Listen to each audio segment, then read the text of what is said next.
নমস্কাৰ। আজি মোৰ ভিডিঅ' চোৱা অভিভাৱকসকললৈ আজি মই এটা নতুন ভিডিঅ' দিব বিচাৰিছোঁ।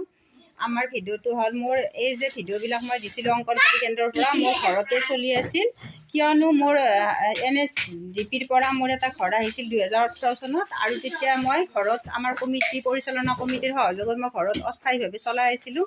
কিন্তু আজিলৈকে আমাৰ ঘৰটো কমপ্লিট নোহোৱা কাৰণত মই ঘৰত অলপ অসুবিধাৰ সন্মুখীন হওঁ কাৰণে মই ঘৰটো মোৰ ৰাজহুৱা মাটিতে সেই আধা বান্ধা ঘৰটোৱে মই আজি আপোনালোকক অলপ দেখাব বিচাৰিছোঁ। সেই মৰ্মে মই আজি এই ভিডিঅ'টো দেখিছোঁ। হয়তো এতিয়া আগৰ নিচিনা ভিডিঅ'বোৰ নহ'ব, কাৰণ যিহেতুকে মই ৰাজহুৱা মাটিত আধৰুৱা ঘৰটোতে মই কেন্দ্ৰটো চলাব লগা হৈছে। সেইটো কাৰণে আমাৰ ভিডিঅ'বিলাক ইমান মনোগ্ৰাহী নহ'ব। আগৰ ভিডিঅ'বিলাক হয়তো আপোনালোকে চাই পেলাই বহুত ভাল দেখিছিল আৰু চিনাৰীবিলাকো মই ধুনীয়াকৈ সজাব পাৰিছিলোঁ ঘৰৰ কাৰণে নিজৰ সুবিধাজনকভাৱে। কিন্তু মই ইয়াত হয়তো তেনেকৈ ভিডিঅ'বিলাক দিব নোৱাৰিম। এতিয়া তথাপিতো আপোনালোকে যদি ভিডিঅ' চাই থকাবিলাকে কমেণ্টত জনাবচোন কেনেকুৱা লাগিছে আমাৰ। এতিয়া অন্ততঃ মই শিশু অলপ বেছি পাইছোঁ ন, পাইছেনে? তোমালোকৰখিনি ওচৰ হৈছে, কিন্তু কি কৰিবা, এতিয়া ঘৰটো নোহোৱা কাৰণত কিমানখিনি মই অকলে ফিল কৰি আছোঁ, এইটো বেলেগকতো ক'ব নোৱাৰি ন। এতিয়া যদি আমি মাতৃমণ্ডলৰ পৰা যদি আমি অলপমান সহযোগ কৰি আলোচনা কৰি কিনে অলপমান খৰচ কৰোঁ, আমাৰ এই ডাঙৰ প্লেটখন আমি অলপ সজাব পাৰিম, হয়নে নহয় পিংকি? পাৰিবানে? সহযোগ কৰিবা?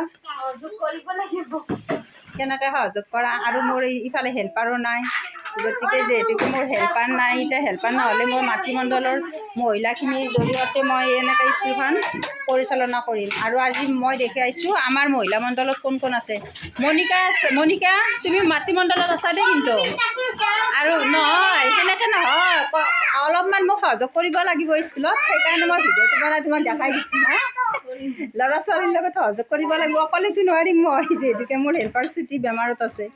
আৰু এইফালে আছে আমাৰ গংগা, পাৰিবানে? তোমাৰ আজি এই কথাটো সকলোৱে দেখিব, মোৰ ভিডিঅ' চোৱাটো পাৰিব লাগিব কিন্তু। আৰু ইফালে আছে আমাৰ কিৰণ দেৱী, কিৰণো কৰিম বুলি কৈছে, কৰিবানে? গতিকে এইকেইটা মোৰ সদায় লগতে থাকে মাতৃমণ্ডলৰ, আৰু এওঁলোকে মোক সদায় সহযোগ কৰি থাকিব। সেনেকৈ মই এই অস্থায়ীভাৱে ৰাজহুৱা মাটিতে ঘৰটো মই লৈ আহিব লগা হ'ল, কিয়নো আৰু বিশেষ নকওঁ কাৰণ মই বহুত অসুবিধাৰ সন্মুখীন হৈছোঁ এটা ঘৰ নথকাৰ বাবে।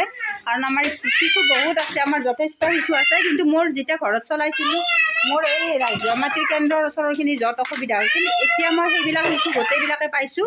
গতিকে অলপ মোৰ অসুবিধা সেইকাৰণে হ'ব, আৰু মোৰ মাতৃমণ্ডলৰ সহযোগত মই কেন্দ্ৰটো চলাম। আজি মই এই নতুন কেন্দ্ৰটোৰ বিষয়ে আপোনালোকক ভিডিঅ'টো দিছোঁ।